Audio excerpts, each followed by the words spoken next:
വെപ്പത്തിനാണ് കേട്ടോ പച്ചിരി അരച്ച് വെക്കാനാണ്. ആ കൂട്ടത്തിൽ തേങ്ങ ഇടുന്നുണ്ട്, ചോറ്, 2 ഏലക്കായും 2 വെളുത്തുള്ളിയുടെ അല്ലിയാണ് കേട്ടോ, തേങ്ങ വെള്ളം,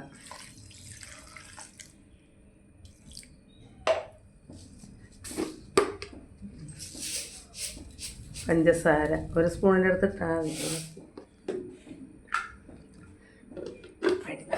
അപ്പോൾ നമ്മുടെ അപ്പത്തിനുള്ളത് അരച്ചട്ടാ.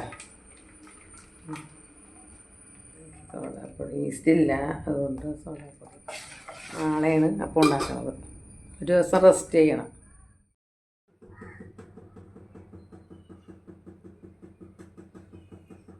വെക്കാനാണ് കേട്ടോ. ഗ്രീൻ പീസ് ഞാൻ ആദ്യം ഒന്ന് വേവിച്ച്, പക്ഷെ ശരിക്കും വന്നിട്ടില്ല. അപ്പോൾ ഇതിൻ്റെ ഒപ്പം കിടന്ന് നന്നായിട്ട് വെന്തോളും. ക്യാരറ്റ് ഇട്ട് കൊടുക്കുക, ബീൻസ് കുറച്ചുണ്ടായുള്ളൂ, ഇച്ചിരി കൂടി ഉണ്ടെങ്കിൽ കുഴപ്പമില്ല. ഇതൊരു വലിയ സവാളയാണ്. ഒരു ഉരുളക്കിഴങ്ങ് ഉണ്ട്, വലിയ ഉരുളക്കിഴങ്ങായിരുന്നു. ഇതിൽ ഞാൻ ഒരു കറുകട പട്ടയും ഇതിട്ട് വേവിക്കാൻ വെച്ചിട്ടുണ്ട്. 2 ഗ്രാമ്പ് ഇട്ടിട്ടുണ്ട് കേട്ടോ. നമ്മൾ 2ാം പാല് കുറച്ച് വെച്ചേക്കണം, 2ാം പാല് ഒഴിച്ച് വേവിക്കണം. ഉപ്പിട്ട് കൊടുക്കാറുണ്ട് കേട്ടോ. നമുക്കുണ്ട് തടപ്പത്തേക്ക് വയ്ക്കാം. ഇതിൽ വേറെ പൊടികളൊന്നും ചേർത്തിട്ടില്ല കേട്ടോ, ചേർക്കണില്ല. ഇത്തിരി കുരുമുളക് പൊടിയും ഒരു ലേശം മല്ലിപ്പൊടിയുമാണ് ഞാൻ ചേർക്കാറ്, അധികമല്ല, കുറച്ച്. ഇത് വേഗട്ടെ കേട്ടോ. കഷ്ണങ്ങളൊക്കെ വെന്താന്ന് നോക്കാം കേട്ടോ. 4 വിസിൽ അടിച്ചിട്ടാ, 4 വിസിൽ അടിച്ചിട്ടുണ്ട്. ഇപ്പോൾ കഷ്ണങ്ങൾ വെന്തിട്ടുണ്ട്. ഇനിയിപ്പോൾ ഈ 2ാം പാൽ ഒഴിച്ച് കഴിയുമ്പോൾ അതിൽ ഒന്ന് കിടന്ന് വേഗമല്ല.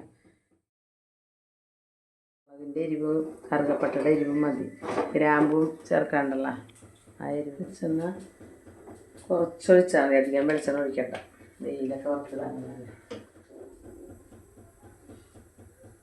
പൊടികളായിട്ട് ഞാൻ മല്ലിപ്പൊടി ഇത്ര ഇടണം കേട്ടോ, ഇത്ര മതി. ശകലം കുരുമുളക് പൊടി ഇട്ടിട്ടുണ്ട്.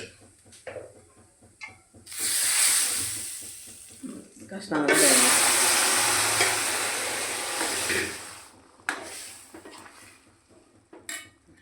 നമുക്ക് 2ാം പാൽ ഇതിലേക്ക് ഒഴിച്ച് കൊടുക്കാം. കിടന്നൊന്ന് റെഡി ആവട്ടെ കേട്ടോ. ഒരു 3-4 എണ്ണം ചതച്ചിടുന്നുണ്ട്. നല്ല ടേസ്റ്റാണ്. 5 ഏലക്കായ ഉണ്ട് കേട്ടോ. ഇത്രയും കുരുമുളക് ഞാൻ ചതച്ചിടുന്നുണ്ട്. ഒന്ന് പതുക്കെ പൊട്ടിച്ചാൽ മതി.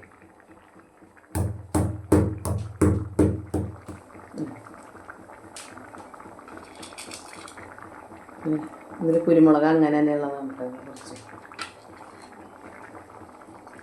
അതെ, പട്ടയും ഇട്ട് കൊടുക്കുന്നുണ്ട്. അതൊക്കെ കൂടി കിടന്നൊന്ന് റെഡി ആവട്ടെ.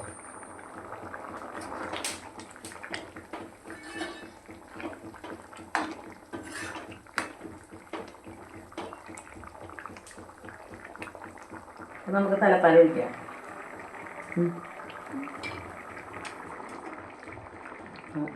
തലപ്പാൽ ഒഴിക്കണം കേട്ടോ.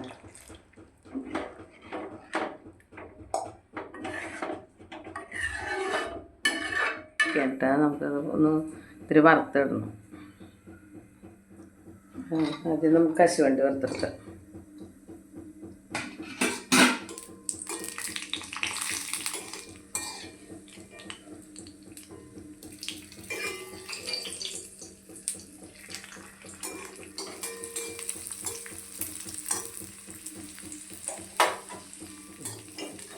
ഇതിനെ കൂടി വറുത്തിട്ട് ഒരു മുക്കാൽ റെഡി ആയിട്ടുണ്ട്. ഇന്നലെ വൈകുന്നേരം അരച്ച് വെച്ചതാണ് കേട്ടോ. അപ്പോൾ ഉപ്പിട്ട് നമുക്കത് എടുക്കാം. നന്നായിട്ട് പൊന്തിയിട്ടുണ്ട്.